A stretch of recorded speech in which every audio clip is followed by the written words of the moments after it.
जिला इटावा में जिस कथावाचक और उनके साथियों को ब्राह्मणों ने पीटा था और सिर मुंडवाकर महिला के पैर पर नाक रगड़वाई थी, उन्हें सपा मुखिया अखिलेश यादव ने लखनऊ बुलाया। पार्टी कार्यालय में उनका सम्मान करके ढोलक और हारमोनियम गिफ्ट की।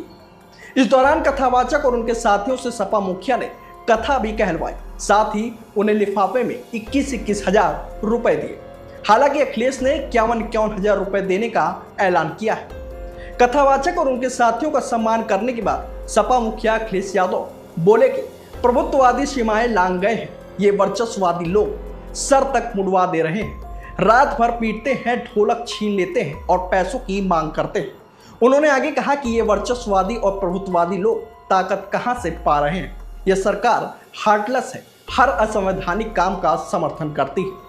बता दें कि 22 जून को इटावा के दादरपुर गांव में ब्राह्मणों ने यादव कथावाचक और उनके साथियों से मारपीट की थी, लेकिन इसका वीडियो कल यानी सोमवार को सामने आया है।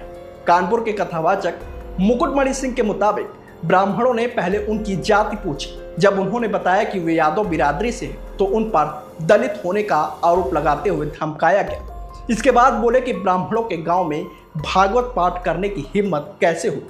फिर उन लोगों ने उनकी चोटी काट दी और सिर मुड़वा दिया। फिर एक महिला के पैर पर नाक रगड़वाई, साथ ही उनके साथियों के साथ भी मारपीट की गई, उनका भी सिर मुड़वाया गया और हारमोनियम तोड़ दिया गया। घटना के बाद कथावाचक सोमवार को सपा सांसद जितेंद्र दोहरे के साथ एसएसपी से मिलने पहुंचे थे। एसएसपी के आदेश पर कोतवाली में अतुल, मनीष, पप्पू बाबा और डीलर पर नामजद और 50 अज्ञात के खिलाफ मामला दर्ज कर लिया गया है। पुलिस ने इस मामले में 4 लोगों को गिरफ्तार भी किया है।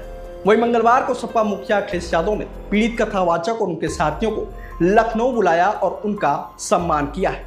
इस मौके पर अखिलेश यादव ने क्या कुछ कहा, आप भी सुनिए। इस सरकार में बैठे लोग लगातार अन्याय करा रहे हैं। वो प्रभुत्ववादी लोग, वर्चस्ववादी लोग,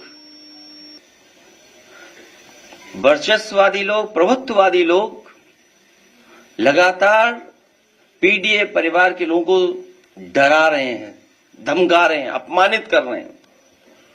सोचने का सवाल यह है, भागवत कथा सबके लिए है, भागवत कथा सबके लिए है। जब सब सुन सकते हैं तो सब बोल क्यों नहीं सकते? भागवत कथा तो भगवान कृष्ण से जुड़ी है। अगर सच्चे कृष्ण भक्तों को ही भागवत कथा कहने से रोका जाएगा तो कोई ये अपमान क्यों सहेगा? क्यों सहेगा कोई अपमान? कुछ लोग, वर्चस्ववादी लोग, प्रभुत्ववादी लोग कथा वाचन में अपना एकाधिकार बनाए रखना चाहते हैं। ये एकाधिकार छीने नहीं उनका, वर्चस्ववादी लोगों का एकाधिकार छीने नहीं। कथा वाचन को जिन्होंने भावना की जगह व्यवसाय बना लिया है,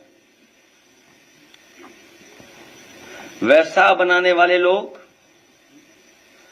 हमारे इटावा कथा वाचन पीढ़ी अपमान कांड उन्हीं कुछ प्रभुत्ववादी और वर्चस्ववादी की वजह से घटित हुआ है।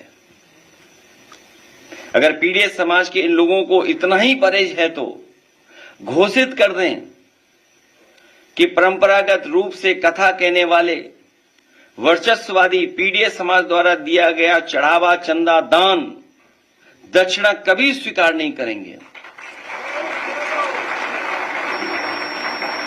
और अगर एकाधिकार ही आपको लाना है तो समय समय पर आप बहुत दावा करते हैं कि 370 खत्म किया है, तो देश में आप कानून ले आओ कि कथा वाचन का काम और एकाधिकार के लिए कानून ले आइए कि आप ही कह सकते और कोई दूसरा नहीं कह सकता। अगर पीड़ित समाज से इन लोगों को इतना ही परहेज है तो घोषित कर देंगे परंपरागत रूप से कथा कहने वाले वर्चस्ववादी पीड़ित समाज द्वारा दिया गया चढ़ावा, चंदा, दान, दक्षिणा कभी स्वीकार नहीं करेंगे। प्रभुत्ववादी और वर्चस्ववादी समय समय पर कभी घर को गंगा जल से तो कभी मंदिर को धुलवाकर पीड़ित समाज का मानसिक उत्पीड़न व अपमान करते हैं और अब तो सिर तक मुड़वा रहे हैं। अभी तक तो आपने वो घटनाएं सुनी देखी